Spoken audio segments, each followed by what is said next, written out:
పిల్ల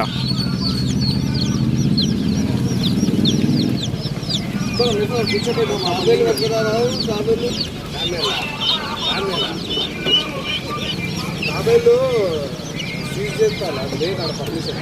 అక్వేరియం షాప్లు ఉన్నాయి 700లకు 600లకు ఇస్తాను.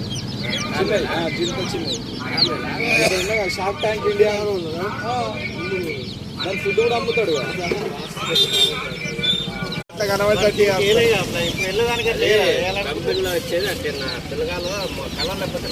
అవునవును, అది మాత్రం వాస్తవం.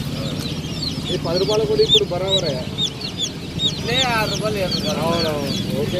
లెక్కేం కాదు, కొట్టానే ఉంటారు. అవునవును, ఎనివే డబ్బాలన్నీ కాలైనట్టున్నాయి. ఆ డబ్బాలో వేరే వేరే బ్రీడ్స్ పెట్టినా మరి కలర్ కలర్ మొత్తం అవి అవిట్లో కొన్ని చేసి బాధలెక్కడి మరి